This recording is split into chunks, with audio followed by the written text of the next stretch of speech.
2부 시민 인문교육 강화를 통한 인문사회 학술 생태계 발전 방안에 대해서 인제대학교 통일학연구소 안지영 선생님께서 평화가 삶이 되는 시민 인문교육과 학문 생태계 발전 방안, 회복적 공감 소통 및 갈등 조정 역량을 중심으로 발표를 듣도록 하겠습니다. 반갑습니다. 인제대학교 통일학연구소에서 일하고 있습니다.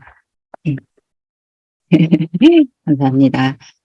제가 선정될 줄 모르고 그냥 네, 관심이 있어가지고 이렇게 했다가 덜컥 선정이 되고 발표문을 제대로 준비를 못한 것 같아서 일단 송구한 마음이 있지만 그래도 좀 널리 알리고 싶은 마음도 사실 좀 커서 급하고 좀 부족하지만 좀 소개를 좀 해보도록 하겠습니다.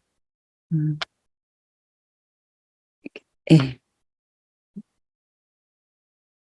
순서는 인문학과 평화시민이 좀 만났으면 좋겠다 하는 문제 제기를 좀 했고, 그 평화를 보는 이분법으로서 우리가 선하다, 악하다, 뭐 좋다, 나쁘다 이런 식으로 이제 세상을 보는데 필요한가, 충분한가 이렇게 좀 보면 좋겠다라는 의미에서 회복적 정의와 비폭력 대화를 좀 소개를 했습니다. 그리고 비폭력 대화론은 조금 아쉽더라. 제가 교육을 받아보고 또 실천하는 과정에서 여러 가지 시행착오도 있고 부작용도 있었습니다. 그래서 좀 그런 부분을 집중적으로 연구한 결과 마음 챙김이 좀 융합이 되면 좋겠다 해서 제가 새롭게 좀 재구성한 그런 공감 대화를 좀 소개해 드리려고 합니다. 이때 이제 왜 공감 대화와 평화가 제가 이제 좀 강하게 이렇게 주장을 하는가 하는 부분은 이 공감 대화는 지금 대화를 하고 있는 당사자들이 어떤지, 그걸 살피는 의미에서, 그래서 평화를 회복한다, 이런 의미에서 그런 이제 도구가 되어주고, 그렇기 때문에 지금, 현장에서 바로 평화를 함께, 구성해 간다, 실천해 간다, 이런 이제 도구로서, 이념으로서 공감대화를 아주 제가 삶에서 실천하면서 많이 소개를 하고 싶은 마음입니다. 그 네 번째는 교육 공간에서 그럼 이런 것들을 어떻게 할 것인가. 서클이라고 해서 좀 이런 평화 교육계에서는 일반화된 모델인데, 둥글게 앉아서 동등하게 모두가 발언을 한다라는 겁니다. 앞서서 이제 인문교육이 좀 이래야 되겠다라고 하신 거 학습자 중심이 돼야 되고 소통하는 교육이 돼야 된다 하는 건 다 똑같이 생각하시는 것 같습니다. 그런데 우리가 교육을 할 때는 사실 그게 참 쉽지가 않더라고요. 그래서 제가 이걸 실천하는 과정에서도 많이 심착을 겪었고 지금은 좀 많이 안정이 된 상태입니다. 그래서 그런 것들 좀 소개드리면 어떨까 해서 그 PPT는 제가 한글 파일로 준비한 발표문하고는 조금 다르게 제가 실제 사례를 가지고 좀 준비를 해봤습니다. 그래서 제가 꿈꾸는 것은 이 한반도에서도 그렇고 우리 남북이 갈라져서 이렇게 있는데 이 남북의 주민들이 모두 평화 시민이 됐으면 좋겠다. 그렇게 그래서 또 이제 많은 분들이 세계적으로 또 활동을 하고 계시지만 여전히 아주 소수시거든요. 그래서 제가 있는 곳만이라도 제가 좀 그렇게 기여를 하고 싶고 또 그런 가운데 저도 이제 연구자니까 인문학 생태계 또 이제 생각을 많이 하게 되더라고요. 그래서 본격적으로 한번 해보겠습니다.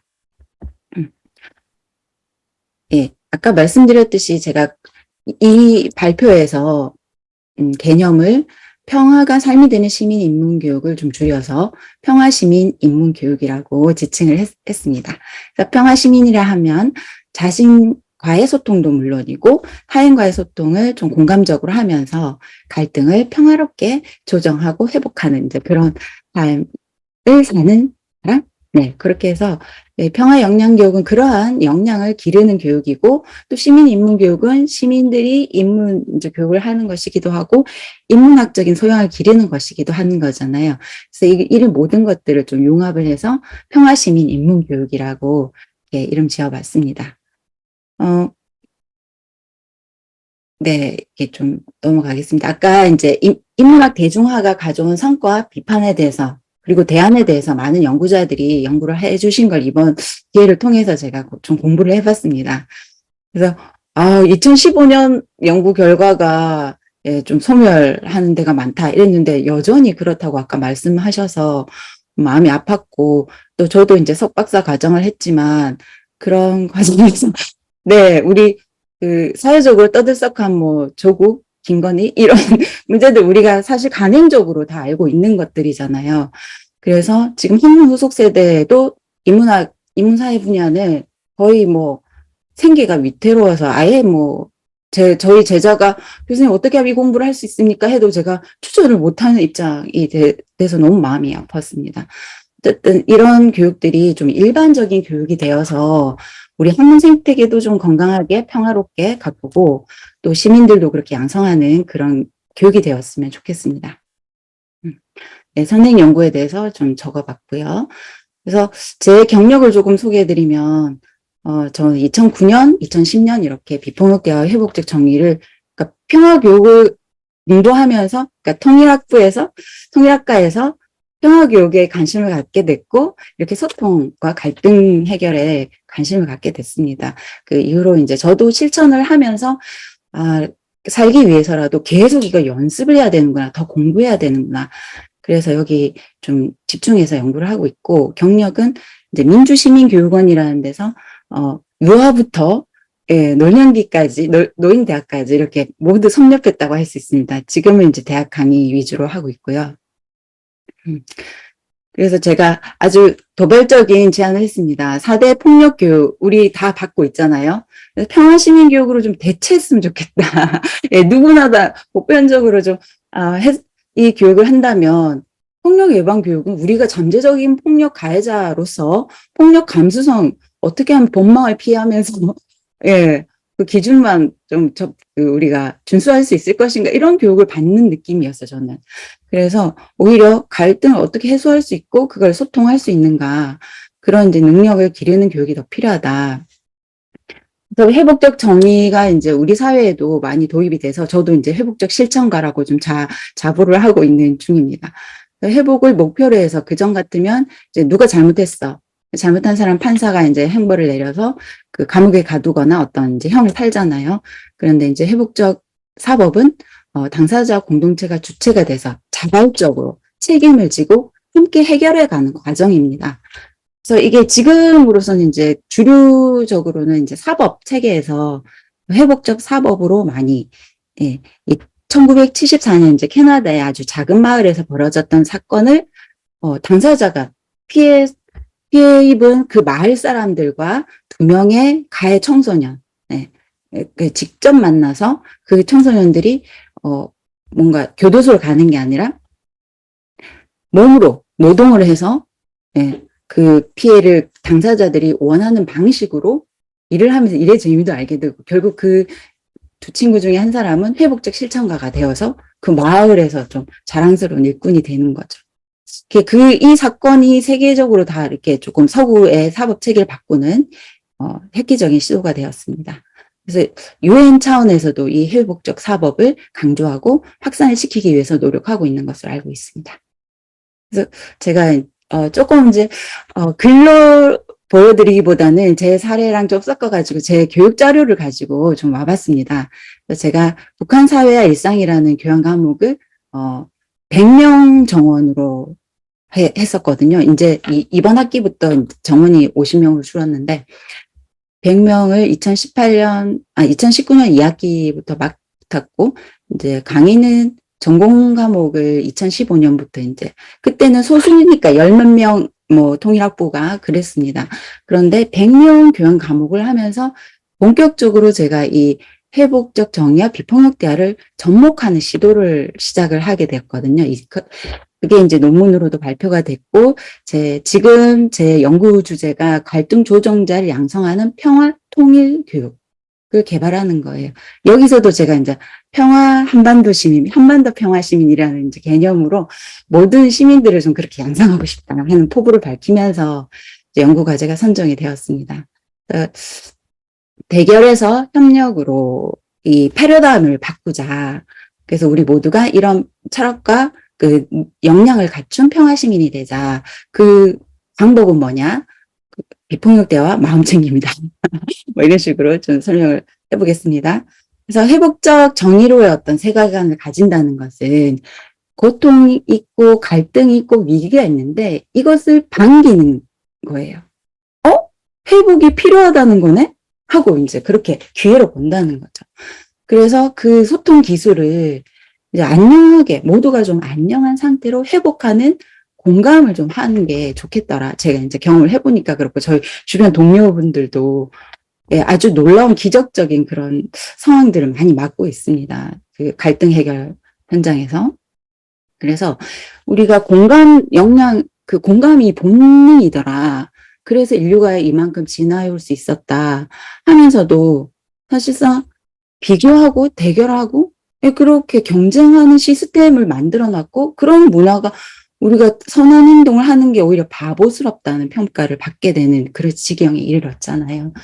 그렇다면 예, 전쟁을 준비하는 그런 치열함으로 이 평화 습관을 기르는 그런 교육과 문화 구조를 건설한다면 어떨까? 이제 그런 상상을 하고 이제 실천을 하고 있지만 아주 너무 주류에 미치지 못하는 네, 그런 상황이죠.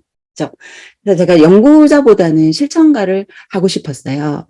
연구를 하면서 이렇게 골방에 틀어박혀 있는 시간이 너무 아깝다는 생각으로 그랬는데 제가 기왕에 박사를 하기를 받았고 그런 훈련이 학문적인 훈련이 된 사람으로서 이걸 좀 많이 더 확산시키는 내 기여를 왜냐하면 실전가들이 너무 바빠서 이런 작업을 못하니까 제가 조금 나선 것도 있습니다. 그래서 아주 많이 부족하지만 오늘 또 이어가 보겠습니다. 그래서 저는 주체의 공감이란 걸 의식적으로 훈련을 해야 된다. 그렇다면 어떤 식으로 해야 될까? 우리가 자기주도 학습 할 때 자기 스스로 무엇을 알는지 모르는지 뭐 판단해서 하는 메타인지를 길러야 된다. 이렇게 말씀하시잖아요. 그렇다면 평화시민으로서의 이 공감을 하고 회복하는 패러다임, 그 철학을 갖추고 그러면 실제로 그렇게 훈련할 수 있게끔 그 메타인지를 하면 되지 않겠나. 이 메타인지 이름을 제가 공감회복 친구라고 이름을 붙여서 의인화시켰어요. 그래서 우리 학습자들에게 그렇게 소개를 했더니 아주 쉽게 받아들이더라고요. 그래서 이 메타인지는 자기 자신도 봐야 된다. 그리고 자기 자신을 가장 우선적으로 봐야 된다. 왜? 주체니까. 그 주체가 준비가 되지 않았는데 어떻게 다른 사람을 공감할 수 있겠습니까? 그래서 자기 자신을 먼저 공감해서 자신이 좀 편안하게 회복하는 걸 돕고 그런 상태가 돼야지만 주변을 조금 더 객관적이고 합리적으로 볼 수 있는 몸의 여유가 생기더라. 그래서 그 공간, 내가 확보한 어떤 안전 공간 이런 것도 조금 직관적으로 우리가 좀 상상을 하면서 자기 자신을 공감하는 훈련도 하고, 그 다음에 이제 조정자의 가장 기본적인 역량이 그거예요. 내가 안정된 상태로, 우리 갈등 당사자들과 함께 있는지, 그 사람들을 따뜻하게 품는 어떤 안정적인 환경을 만들 수 있는지. 예. 그런데 우리가 대화에서도, 일상에서도 마찬가지로 아주 필수적인 역량이다. 그게 선생님들도 많이 들어보셨겠지만, 마음 챙김. 예. 그래서, 이미 많이 들어는 보셨지만 저는 이제 좀 명상이라고 하면 되게 선입견이 있잖아요. 그래서 아주 쉬운 우리 일상용어로 바꿔놨습니다. 조금 더 설명해 드리겠습니다. 이거는 뭐 더 말할 나위 없을 것 같습니다. 그래서 비폭력 대화는 나의 상태를 좀 솔직하게 말하면서 부탁을 하고 또 상대방이 또 어떤지도 네 생각은 그렇고 느낌은 그렇고 바라는 건 그런 거야 라고 이제 공감하면서 듣는 거야. 이 두 가지 측면이 있고 그걸 이제 공감하는 요소고 관찰한 거. 네가 나 또는 너가 무엇을 보고 들었고 그게 관찰이고요. 근데 우리 보통은 이제 아유 너 참 바보스럽다 이러지 너가 무엇을 어떻게 하는 걸 내가 봤다 이런 식으로 이제 관찰하는 표현을 하지 않잖아요. 근데 우리 연구에서도 현상학적 기술 뭐 이런 걸 하듯이 있는 그대로 내가 보고 들은 것을 이제 표현하는 훈련을 합니다. 그게 관찰이고 그다음 어떻게 느끼는지 그리고 그 느낌과 욕구를 이렇게 연결시켰어요. 그래서 우리가 배가 고프면 음식이 필요하다라는 거잖아요. 숨이 가쁘면 공기가 필요하다라는 거고 네, 그런 식으로 느낌과 욕구를 개념 자체를 이제 조금 그렇게 연결시켜서 볼 수 있기 때문에 필요 충분이라는 게 이제 되는 거죠. 그렇게 내가 뭐가 필요하고 너는 뭐가 필요하고 그렇다면 우리 선호하는 방법이 좀 달라요. 그 욕구에는 우선순위가 있을 수 있어요. 그 당시에. 그렇기 때문에 욕구도 우선순위가 있고, 나는 배고픈 게 먼저야. 나는 음식을 먼저 먹어야 되겠어. 상대방은 같이 빨리 놀러로 가재. 그렇다면 화합의 지점이 없을까요? 가면서 먹자. 되잖아요. 네, 이렇게 해서 욕구는 누구나 원하는 거기 때문에 선호하는 방법에서 조금 더 의논을 하다 보면 굉장히 창의적으로 얘기가 나온다는 거죠.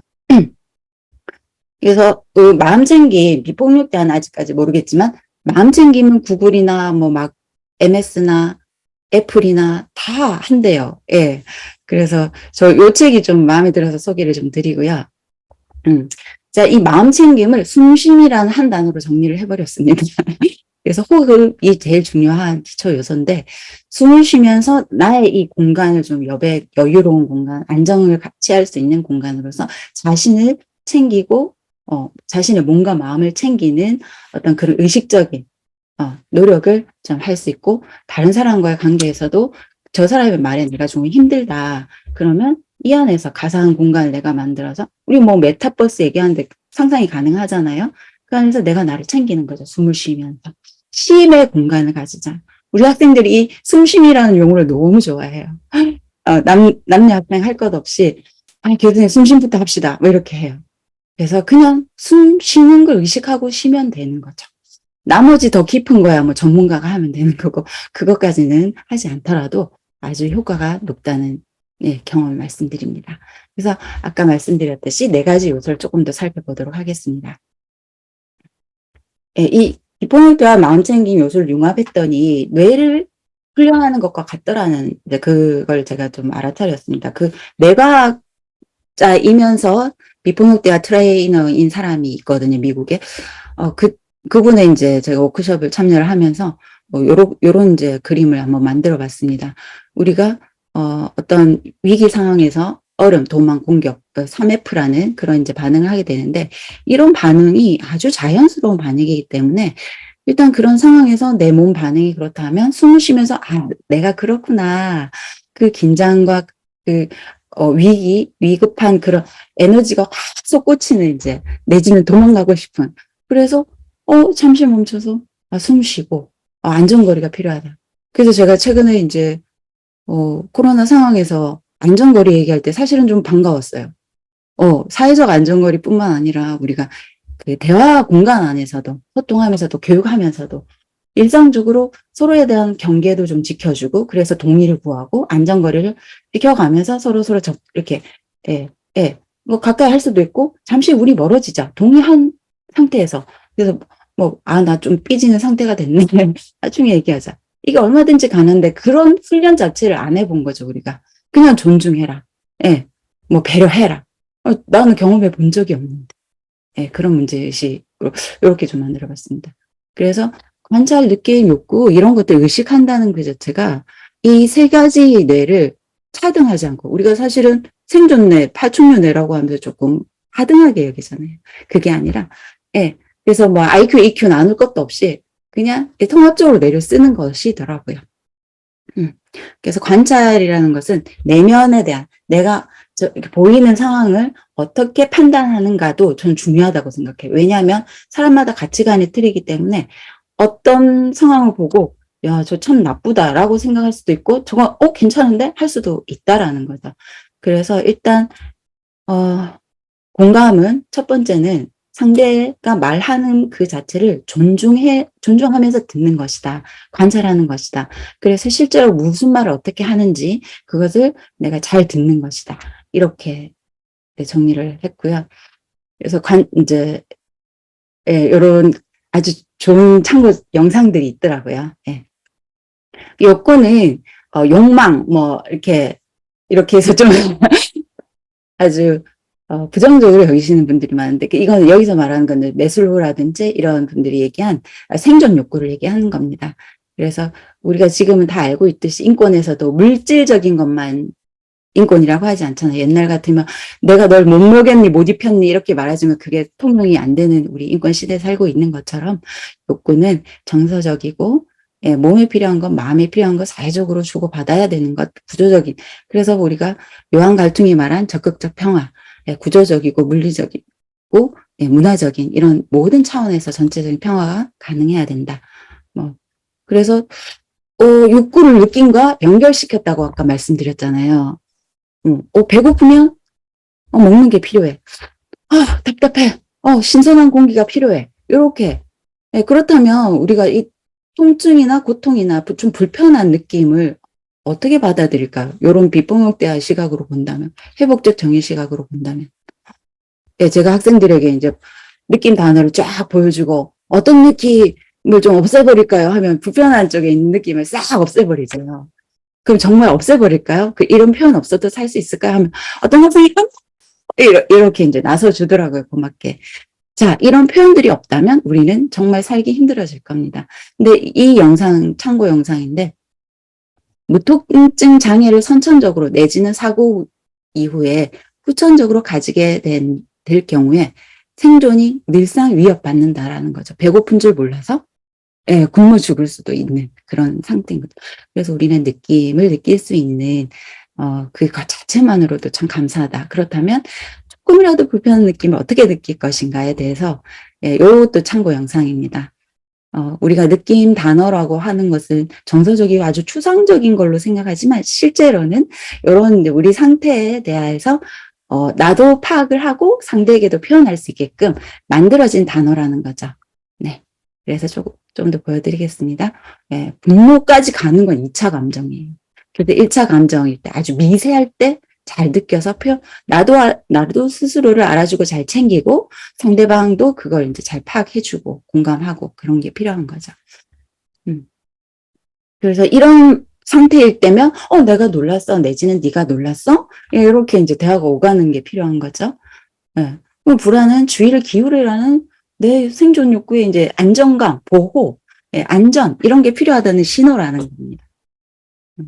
네, 이런 상태가 될 때까지 이제 놓친 거죠. 나도 놓치고 상대도 놓치고. 그래서 경고를 보냈어요. 몸에서. 네, 뭐 이렇습니다. 자, 이렇게 서로의 느낌과 욕구에 대해서 알아준다면 예, 한마디만 해도 아주 반응이 좋아요. 나한테 교수님 이거 진짜 너무 바쁘고 너무 힘든데요. 과제 왜 이렇게 많아요? 과제가 많아요. 그래서 너무 힘들고 지쳤어요? 자, 이 한마디 하면 스르르 녹아버려요. 아니면 죄송합니다. 제가 너무 뭐 이런 식으로 나와요. 그럴 때 또 이제 그 친구가 자기가 너무 미안해지는 거예요.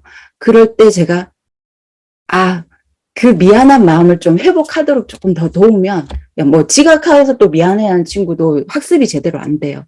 그러면 왜 지각했는지 잠깐이라도 한 몇 마디라도 좀 주고받으면 조금 힘을 회복해서 조원들에게 기여하게 되고 이렇거든요. 근데 이제 부탁으로 네 번째 요소가 부탁인데 부탁에서 가장 중요한 건 연결. 그래서 자기 자신에게 내가 지금 상대방과 대화할 마음이 있는지 여유가 있는지 그래서 우리 수업을 시작할 때 항상 이거부터 물어봐요. 자, 여러분들 느낌 어때요? 하면 100명 중에요. 한두 명 빼고는 다 피곤하고 배고프대요. 자, 그럼에도 불구하고 이 수업에 이 강의실에 오게 된 이유는 뭘까요? 그 학습의 욕구, 배움의 욕구, 성장의 욕구, 네, 그리고 소통의 욕구, 자기 표현의 욕구 많이 있더라고요. 자, 그러면 나중에라도 꼭 식욕을 챙기시고 네, 이렇게 하고 시작을 하고요. 그 다음에, 자기 자신과 연결했죠. 그 다음에 내가 그러면 대화를 하겠어. 라고 선택을 했다면, 이제 그 다음에 연결 부탁이 계속 중요한 거죠. 내가 이렇게 마음을 했는데, 혹시, 너는 내 얘기 들을 마음이 있어?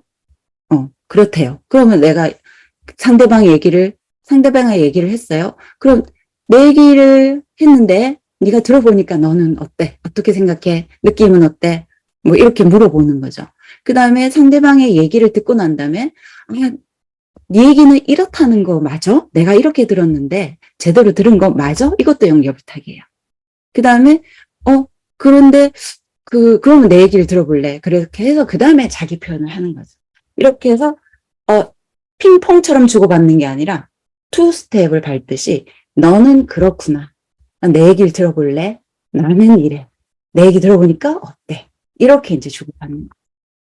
그렇게 충분히 원하는 게 뭔지, 그래서 지금 상태는 어떤지, 그 공감하고 교감을 나눈 다음에 행동 부탁은 자연스럽게 따라요. 자연스럽게. 왜냐하면 굉장히 창의적으로 뇌가 활성화가 확 되더라고요. 마음이 안정되고 너무 고맙고 이러니까 아, 그럼 너는 이러니까 나는 이러니까 이렇게 해보는 건 어때? 아, 저렇게 해보는 건 어때? 이렇게 된다는 거죠. 그래서 이것도 마찬가지로 야, 이렇게 하자가 아니라 이렇게 해보는 거 어때? 라고 아주 구체적이고 긍정적인 의문문으로 한다는 게 비결입니다.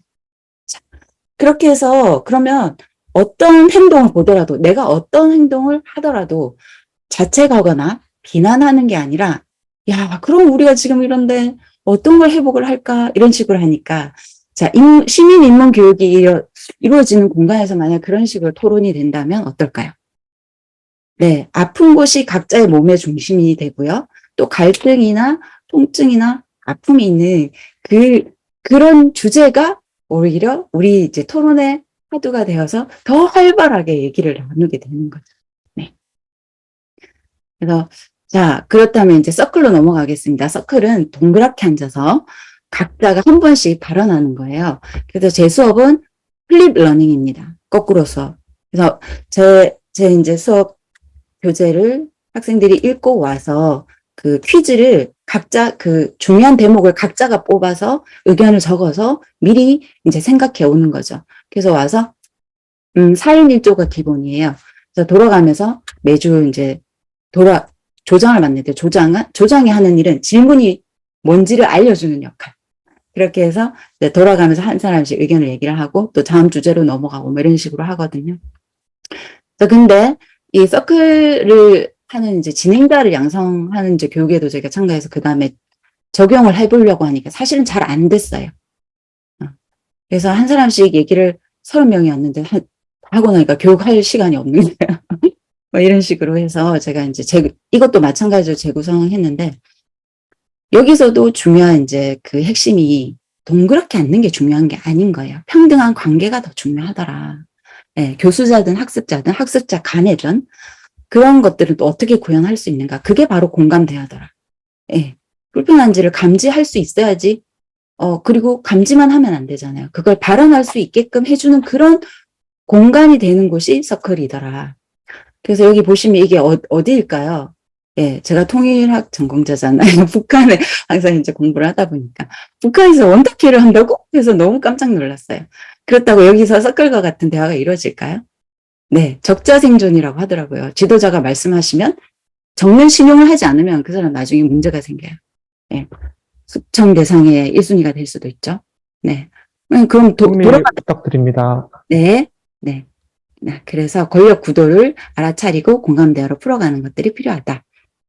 그래서 실제로 현장에서 많은 실천가들이 생활교육이라는 또 마을 중재, 또 회복적 경찰 활동, 저도 이렇게 실천가로 참여를 하고 있습니다.